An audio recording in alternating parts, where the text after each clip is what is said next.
Isang mapagpalang araw po sa ating lahat. Nasa day 4 na po tayo na ating pong prayer and fasting ngayon pong taong 2026. No? And iikot pa rin po yung ating message sa prayer po ni Jabez na matatagpuan pa rin po sa 1 Chronicle chapter 4 verse 9 to 10. Sinasabi po doon na Jabez was more honorable than his brothers. His mother had named him Jabez, saying, I gave birth to him in pain. Jabez cried out to God of Israel, Oh, that you would bless me and enlarge my territory. Let your hand be with me and keep me from harm so that I will be free from pain. And God granted his request. So, let us pray po muna para po bigyan po tayo ng kaunawaan sa message po na to. No? Let us pray po. Lord God, we come before you with a humble heart as we reflect on the prayer of Jabez. Turuan niyo po kami, Panginoon, to trust you more, to boldly ask for your blessing, and to depend on your hand to guide and protect us. Open our hearts and minds, and may your word strengthen our faith today, na makapagbigay po ito ng tunay na kaunawaan at tunay na pagtitiwala sa iyo pong kapangyarihan. In Jesus' name we pray. Amen and amen. So, nasa 4th day na po tayo ng ating pong prayer and fasting, and kahapon po, ang pinagnilayan po natin ay yung pong mabuting paggabay po ng ating Panginoon sa pamamagitan po ng kanyang makapangyarihang kamay. Isang gabay po na hindi lamang nagdadala sa atin sa tamang landas, kundi nagbibigay rin po ng lakas kapag po tayo ay nanghihina. Ito po ay direksyon kapag po tayo ay nalilito, at katiyakan po kapag tayo ay nag-aalinlangan. Ang kamay po ng Diyos ay isang paalala po sa bawat isa sa atin na hindi po tayo naglalakbay na mag-isa. Siya po ang patuloy na umaakay sa atin sa bawat hakbang po ng ating pong buhay. At ang laki po ng bagay na nagagawa po nito pong paalala sa atin sa prayer po ni Jabez, na kung titingnan natin parang napakalaki ng kanyang hinihingi po sa Panginoon. Pero naniniwala po ba kayo na gusto ng Diyos na pagpalain ka? Siyempre kung i-bless ka, gusto nyo ba yung konti lang o yung malaking blessing? Di po ba, as God our Father, tulad din po ng mga magulang, tayo po ng mga magulang, God loves to bless their children. Amen po ba? Mariremind po tayo sa prayer ni Jabez that we cannot limit the blessing that God stored for us. No, kailangan lang po to ask boldly for it. And as the past few days po of our prayer and fasting, this message remind us na yung past mo ay hindi ito magdi-define sa'yo, kundi ang Diyos na lumikha sa'yo. Tulad po ni Jabez na ipinanganak pa lang, may level na siya. No? May level na yung kanyang pangalan na pain. Dahil nga po, pinangalan ito sa kanya ng kanya pong ina dahil po nahirapan siyang sa kanya pong panganganak kay Jabez. Pero sabi nga, bagamat negatibo ang kahulugan, hindi niya hinayaan na yun ang magdikta ng kanyang future. Pero ang panalangin niya po ang nagbago ng kanyang kwento. No, napansin ng Panginoon yun sa buong kronika, sa unang ng kronika, puro genealogy, puro pangalan, pero itong prayer ni Jabez ay na-magnify po ng Panginoon. No? Nakita niya at ito po ay ibinigay din po sa kanya. So makikita po natin dito na yung panalangin po niya ang nagpabago po ng kanyang kwento. And he also reminded me of my past. Na mula pa po pagkabata, napakaliit po ng tingin ko sa sarili. Mahina po yung loob ko, lumaki po akong quitter, na para bang walang magandang mangyayari na sa buhay ko dahil nga po mahirap lang ako. Pero nagbago po ang kwento ng buhay ko nang ang Diyos na po ang kumilos. Nang ipagkatiwala at isuko ko po sa kanya ang buong buhay ko, binago po niya at ginawang maganda ang kwento po ng buhay ko. Like Jabez, he prayed boldly to God. He prayed for four things. Una, that God will bless him. Pag sinabi pong blessing, hindi lang naman po yan material na bagay. Para po itong to receive God's grace, God's gift, and personal supernatural favor from God. And Jabez prayed according doon po sa kalooban po ng ating Panginoon. Sabi nga, God's will is to bless His people too, so that they can reflect His goodness. Sabi po yan sa Genesis 12:2. Sabi po doon, I will bless you and you shall be a blessing. At yung blessing po in Scripture, hindi lang po talaga yan puro material things. It includes God's favor, God's provision, peace, spiritual growth. And He asked for what God already delights to give. Ito po talaga yung gusto niyang ibigay po sa bawat isa po sa atin. Sabi nga sa 1 John 5:14, if we ask anything according to His will, He hears us. Marami pong prayers ang hindi sinasagot, not because God is unwilling to give, no? O ayaw lang talagang ibigay ito ng Diyos sa'yo, but because they are misaligned sa will po ng ating Panginoon. For example po, gusto mong yumaman para balikan yung mga taong nang mata sa'yo. Hindi po ito ibibigay sa'yo ng Panginoon. Kaya po kung magpipray po tayo ng blessing, pray to bless you in the best way possible, that you would be a blessing to others. That you could be used to expand His kingdom, to honor God, and to give Him glory. And truly, God bless us with a big place na pwede pong magamit as venue to expand His kingdom. Napakabuti po ng Diyos sa family ko at binigyan niya kami ng malaking lugar na ito po ay para magamit, para po sa Kanya pong glory, to expand His kingdom. Na ito po ay kinikilala namin na ito po ay kaloob ng Diyos galing sa Kanya, kaya nararapat lamang po na maipagamit po sa Kanya. And like po yung sa prayer po ni Jabez, he let God to decide kung anong blessing yung ibibigay sa Kanya, kung saan, at kung paano niya ito matatanggap. Yung blessing po are not within our control or our timetable. Ang Panginoon po ay may perfect way, may perfect timing kung kailan niya po ito ipagkakaloob sa iyo. And I read an illustration po na sinasabi po doon na may ama daw po na mayamang mayaman. At meron daw po siyang bodega ng mga regalo.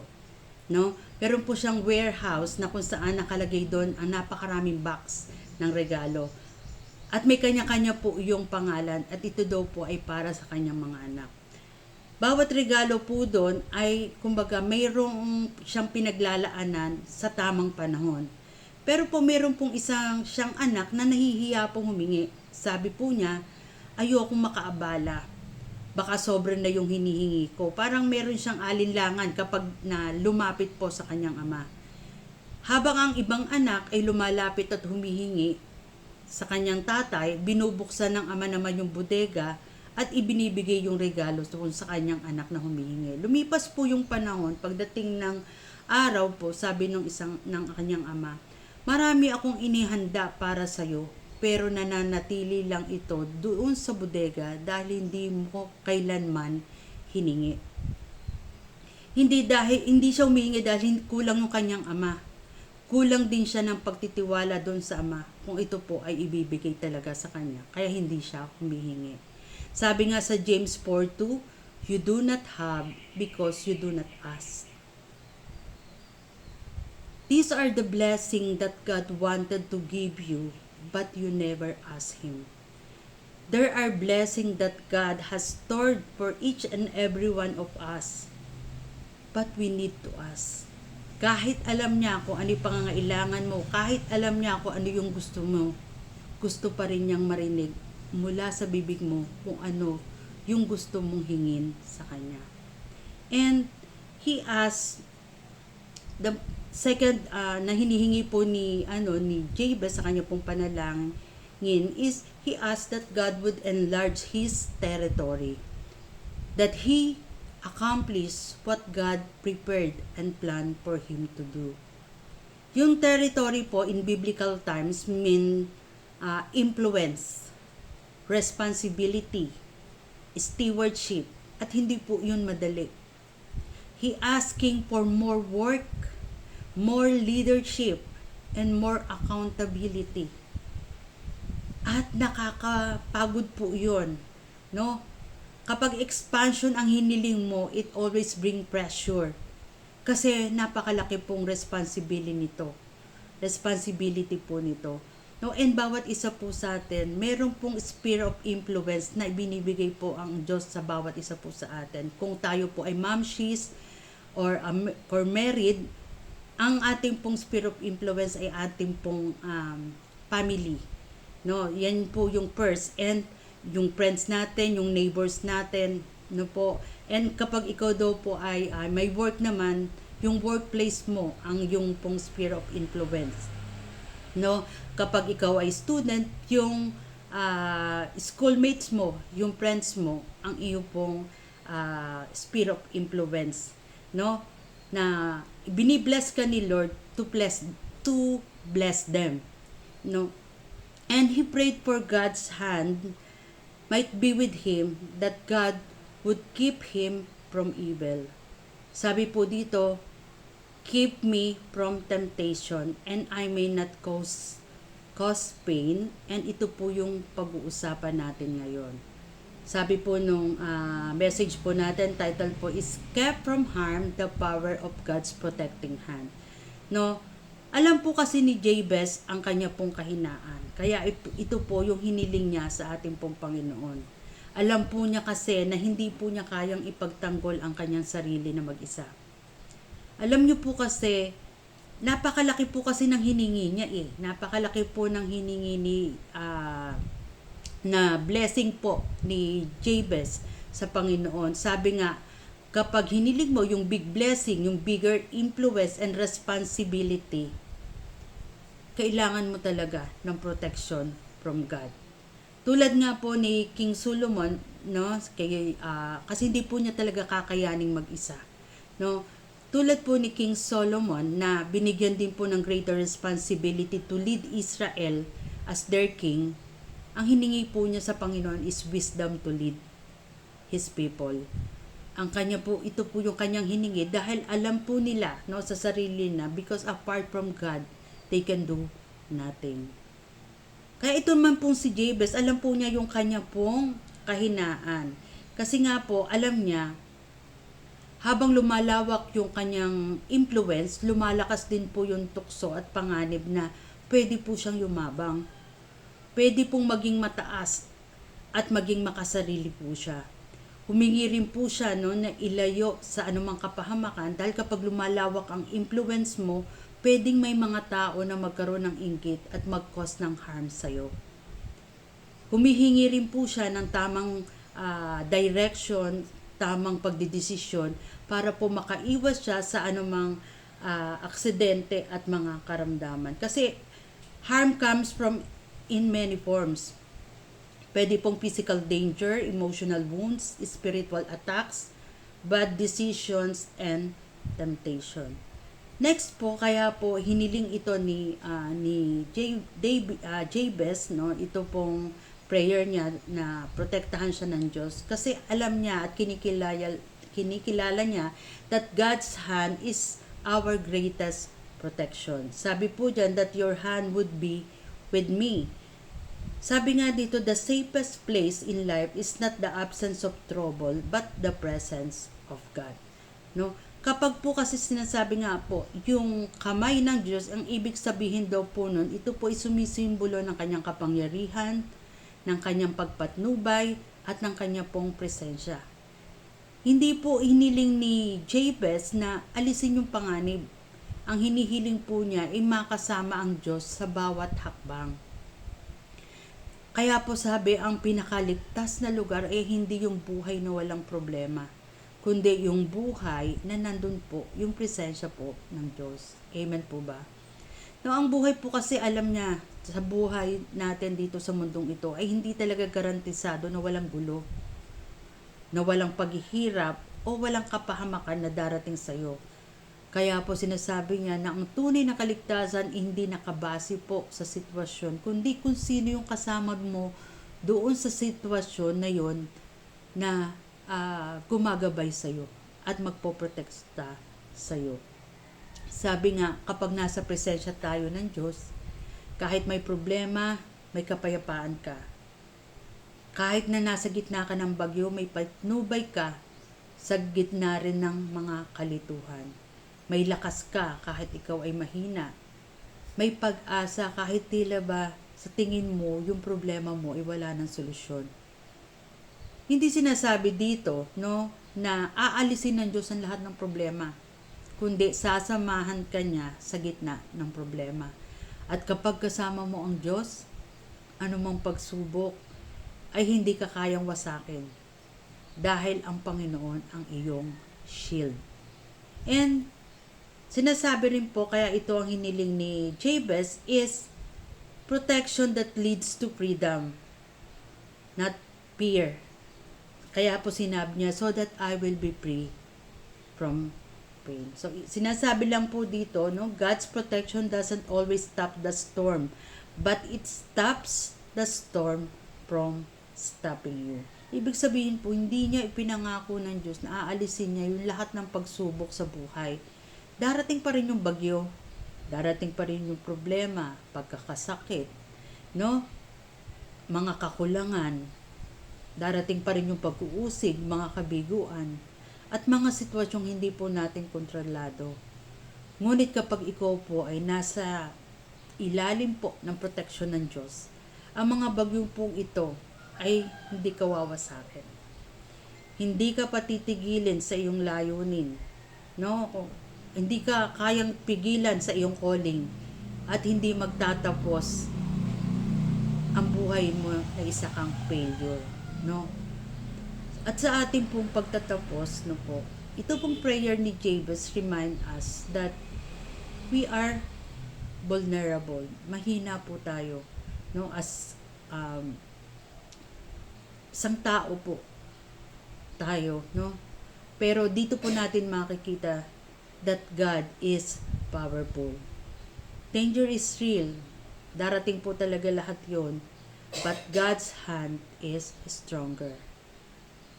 Pain may exist, but it does not have the final word. Bibigyan tayo ng katagumpayan po ng ating Panginoon. Yung future natin, ipagkatiwala natin sa Panginoon at babaguhin po niya yung istorya po natin.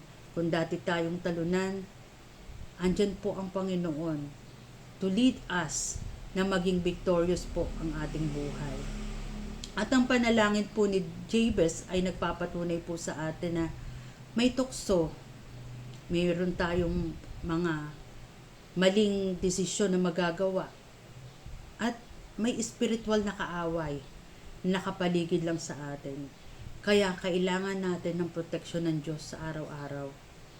Ang taong marunong pong manalangin ay hindi siya kampante, no? Hindi siya complacent, kundi mapagmatiyag. Kasi nga sabi nga, ang devil po is like a roaring lion na nasa paligid lang natin, iniintay lang tayo para masila. Iniingatan tayo ng Diyos upang maipagpatuloy natin yung layunin niya sa buhay natin. Kaya isa pong reminder, ito pong prayer ni Jabez na mamuhay tayo kung paano namuhay si Jabez.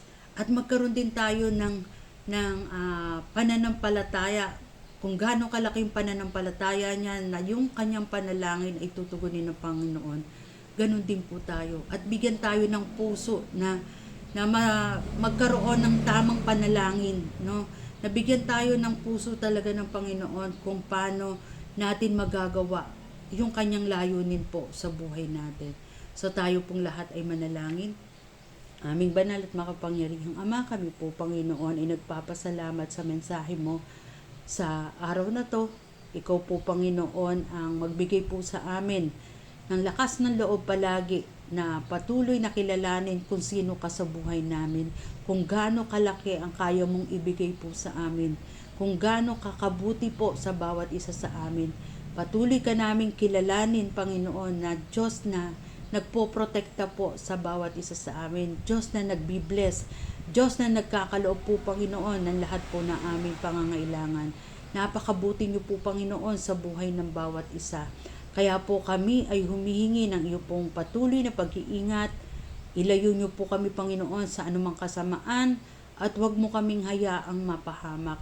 Ingatan niyo po ang aming pong buhay at mga layunin niyo po sa amin na ito po ay maipatupad niyo, Panginoon, at magawa po namin sa aming pong buhay na ito, Panginoon. At ito po, Panginoon, isinasamo namin na tulungan niyo po kaming mamuhay tulad po ng buhay po ni Jabez na patuloy pong makapagpagamit po sa iyo, Panginoon, na yung pong teritoryo, yung pong sphere of influence na ibibigay niyo po sa amin, na itulungan po ninyo, Panginoon, kami.